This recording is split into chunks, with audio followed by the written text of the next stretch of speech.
1. Addiction as a misunderstood struggle. At first glance, addiction is often labeled as a personal failure, a weakness of will, a lack of discipline, or a refusal to just stop. Society tends to view addicts through a narrow lens, branding them with stigma and shame, as if their behavior is solely a result of poor choices. But this surface-level judgment masks the profound complexity that lies underneath.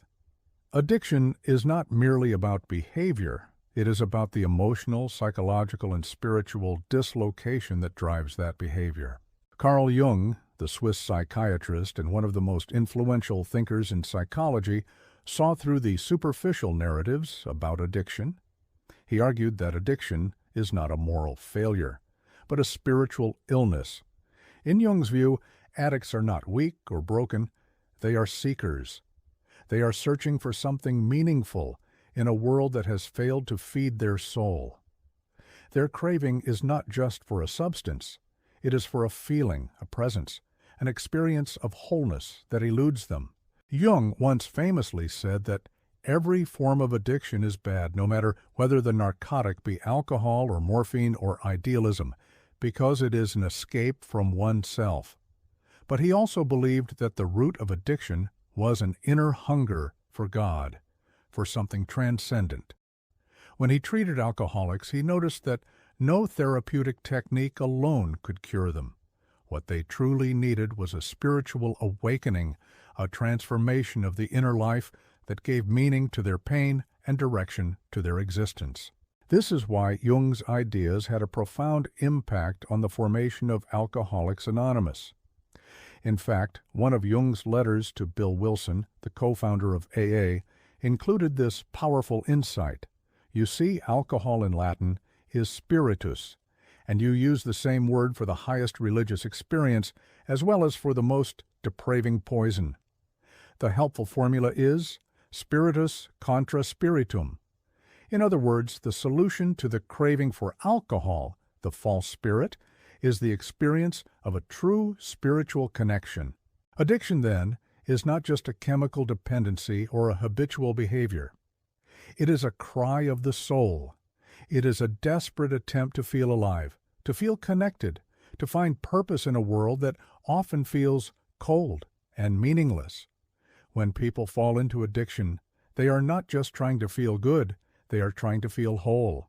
And until that deeper need is recognized and addressed, no amount of willpower or punishment will lead to lasting change. We must stop asking, "What's wrong with this person?" and begin asking, "What happened to this person? What are they searching for, and why haven't they found it?"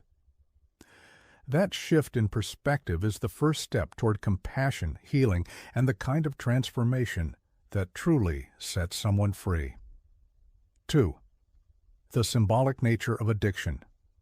Addiction is rarely about the substance or behavior itself. On the surface, it may appear that a person is addicted to alcohol, drugs, sex, gambling, or even social media. But beneath that surface lies a much deeper and more symbolic reality. These addictions are not ends in themselves, they are means. They are vehicles through which the individual attempts to satisfy a deeper, often unconscious, yearning. What we call addiction is, in many ways, the soul's misguided search for something sacred. Each addictive behavior represents something larger than itself. Alcohol might symbolize release, relief, or peace. Drugs may represent transcendence, escape from pain, or a longing for ecstasy. Sex may symbolize intimacy, power, or self-worth. Even compulsive behaviors like workaholism or overeating often stand in for a desperate attempt to feel in control, to feel safe, or to fill an internal emptiness that words cannot name. In this sense, the object of addiction is not the true object of desire. The addict is not chasing the substance. They're chasing the feeling, the experience, the symbolic promise it holds. This understanding goes back to ancient times. Many traditional cultures used psychoactive substances as sacraments in sacred rituals. Shamans, priests, and spiritual leaders would guide initiates through carefully structured ceremonies where these substances were not abused but revered. They were doorways to divine insight, used with intention, reverence, and discipline. In these rituals, the substances were seen as tools to connect with the divine, to cross into the mystery, to experience unity with the cosmos or the self. But in modern society, the sacred context has been stripped away. We no longer have communal rites of passage, spiritual elders, or meaningful rituals to guide us into deeper truths. Instead, we have consumer culture, isolation, and endless distractions. The same substances that were once used to elevate consciousness are now used to numb it. In the absence of spiritual guidance, the symbolic becomes literal, and the sacred becomes addictive. People drink not to enter the divine mystery, but to escape their personal misery. They get high not to touch the infinite, but to silence the unbearable noise inside. The result is addiction, not as a spiritual breakthrough, but as a spiritual breakdown. Addiction, then, is not just a psychological problem, it's a symbolic one. It is a sign that something essential is missing, that the soul is starving. It points to the absence of wholeness, connection, and meaning in one's life. The addict may not be able to articulate what they are seeking, but their behavior tells the story. They are reaching for comfort, transcendence, healing, or redemption. And because they are doing so through an object or behavior that cannot truly fulfill that role, the hunger only deepens. Understanding addiction symbolically changes everything. It invites us to stop demonizing the behavior and start decoding its meaning. It allows us to ask, what does this addiction represent in this person's life? What need is it trying to meet? What pain is it trying to soothe? What sacred longing has gone unmet? When we view addiction through this lens, we open the door to true healing, not just behavior modification, but soul restoration. We realize that the solution is not merely abstinence, but the rediscovery of what the addiction was pointing toward all along: meaning, connection, and spiritual depth. 3. The spiritual crisis at the heart of addiction. Carl Jung once said, "People will do anything, no matter how absurd, to avoid facing their own souls." At the core of addiction lies not simply a behavioral dysfunction, but a spiritual emergency, a crisis of meaning, connection, and identity. Jung believed that human beings are not satisfied by rationality alone. While logic and intellect serve us in navigating the external world, they are insufficient for navigating the terrain of the inner life. What we truly hunger for are stories, symbols, and a spiritual framework that can hold our suffering, our longing, and our quest for wholeness. In the absence of such a framework, the soul begins to wither. When myths are dismissed, rituals forgotten, and deeper truths buried beneath modern distractions, the human psyche becomes spiritually malnourished. And just as the body seeks food when starving, the soul reaches, often blindly, for something to fill the inner void. Addiction becomes one of those attempts. Though self-destructive, it is rarely random. It's an instinctual effort to heal, to feel alive, to connect with something larger than oneself, even if only momentarily. Jung recognized this when working with addicts. He saw their compulsions not as mere bad habits or signs of weak character, but as symptoms of a profound spiritual disconnection. He famously corresponded with the founder of Alcoholics Anonymous, Bill Wilson, affirming that no addict can fully recover without a spiritual experience. Not religious dogma, but a direct transformative encounter with something sacred, something greater than the self. This perspective formed the spiritual backbone of the 12-step movement, which places spiritual awakening, surrender, and the restoration of personal integrity at the center of recovery. In this light, addiction is not only a pathology, it is a signal. It tells us that something essential is missing in the person's inner world. Perhaps they have lost faith in life's meaning. Perhaps they have endured trauma that shattered their sense of self. Or perhaps they have been cut off from their own emotions for so long that the only way to feel is through intoxication or obsession. Addiction, then, becomes a desperate, unskilled attempt at restoration, a personal myth gone awry. Yet, within this crisis lies the potential for transformation. Jung often emphasized that the wound is the place where the light enters. The very pain that drives a person into addiction can become the doorway to awakening, if the individual is guided through support, reflection, and spiritual practice. They can begin to see their addiction not just as destruction, but as a distorted call to transformation. It is an invitation to reclaim their inner life, to confront their shadow, and to rediscover the sacred truths that modern life may have buried. Thus, to truly address addiction, we must go beyond behavior management. We must speak to the soul. We must reintroduce depth, ritual, meaning, and spiritual nourishment into a world that has largely forgotten how to tend to the inner life. Addiction is not simply about stopping the behavior. It is about answering the soul's cry for something real, something eternal. Only then can the crisis become a turning point, and the addict become not a lost cause, but a seeker in search of healing and wholeness. 4. The role of the shadow. One of Carl Jung's most powerful contributions to psychology was the idea of the shadow, the hidden unconscious part of the psyche made up of everything we repress, deny, or disown in ourselves. These are the traits, desires, fears, and wounds we were told were unacceptable, unsafe, or shameful, often beginning in early childhood. In our attempts to fit in, be loved, or survive, we bury these parts of ourselves. But the psyche does not forget. What is repressed does not disappear. It simply retreats into the unconscious and begins to express itself in indirect, often destructive ways. Addiction is one of those expressions. It is frequently the shadow speaking through behavior, not to punish the individual, but to be acknowledged. The addict may not consciously know why they drink, use, gamble, or obsess. But deep beneath the surface, there are unresolved wounds, abandonment, trauma, grief, unmet emotional needs that drive compulsive behavior. The substance or habit is not the root problem.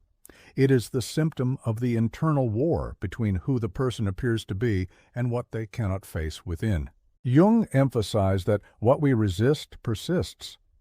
When we deny our shadow, when we pretend we are always strong, always good, always in control, we lose touch with our own humanity. We become fragmented, and this fragmentation often fuels the cycle of addiction. The person begins to lead a double life: the outer self who smiles, works, and tries to keep it together, and the inner self who aches, hides, and escapes in secrecy. The more energy we invest in hiding our darkness, the more power it gains over us. To break free from addiction, the shadow must be faced. This does not mean indulging in destructive urges, but rather acknowledging the parts of ourselves we've rejected. It means allowing ourselves to grieve what we've lost, to rage over what hurt us, to feel the shame we've buried. It requires deep honesty and radical self-compassion. Jung called this shadow work, and he believed that true healing could not happen without it. For the addict, this inner confrontation is both terrifying and liberating. It marks the shift from avoiding pain to understanding it. When the shadow is made conscious, it loses its grip. The person begins to see that they are not evil or broken, but human, complex, wounded, and worthy of healing. They can begin to integrate what was once hidden, reclaiming lost energy and rediscovering authenticity.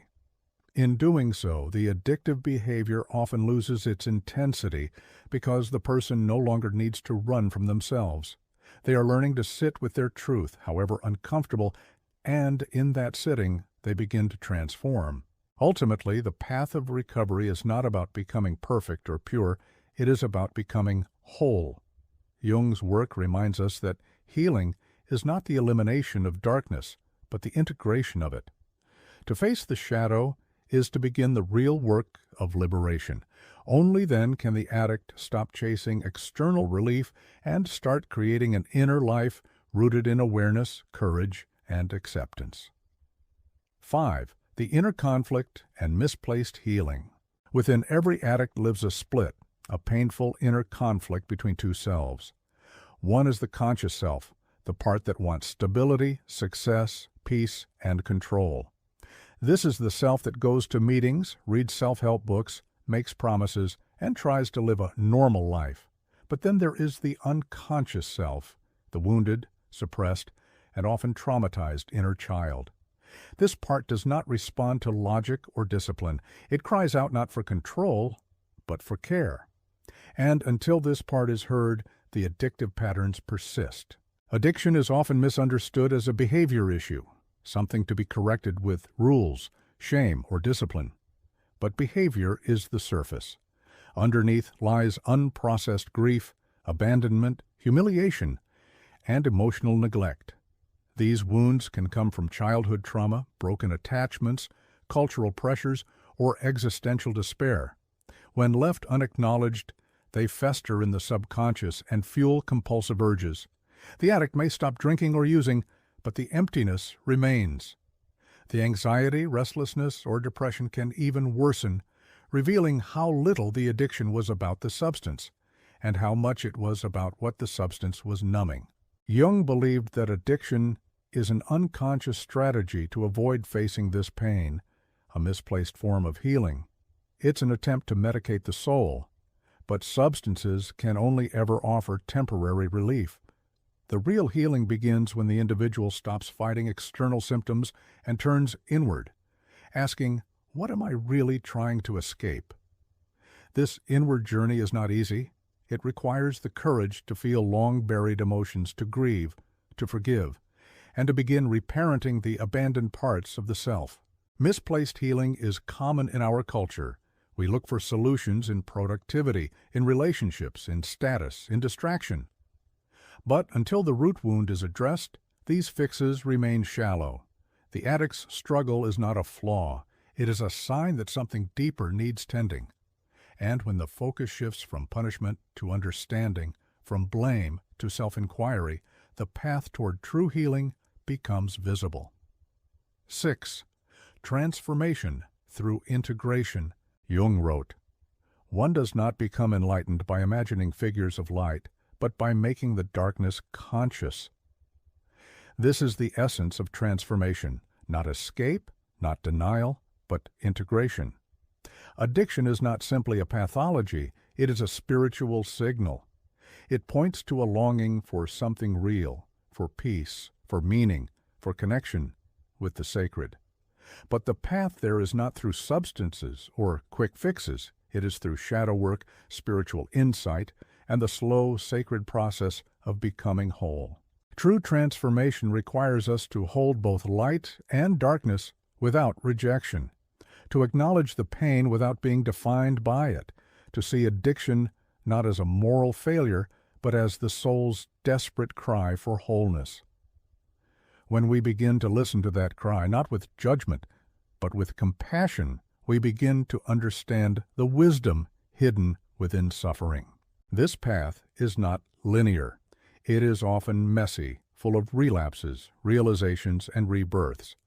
But over time, as the person begins to own every part of themselves, the broken and the brave, the hurting and the healing, a shift occurs. They stop running, they stop numbing, they begin to trust their inner voice, and with that trust, a new kind of strength is born. Recovery, then, is not a return to who they were before addiction. It is an emergence into someone new, someone more self-aware, more grounded, more compassionate. The addiction becomes part of the story, not the definition of it.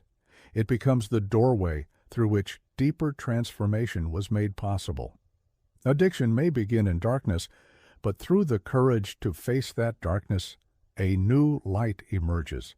Not the blinding light of perfection, but the steady, honest light of integration. And that, Jung would say, is where the sacred lives, not in avoiding pain, but in transforming it.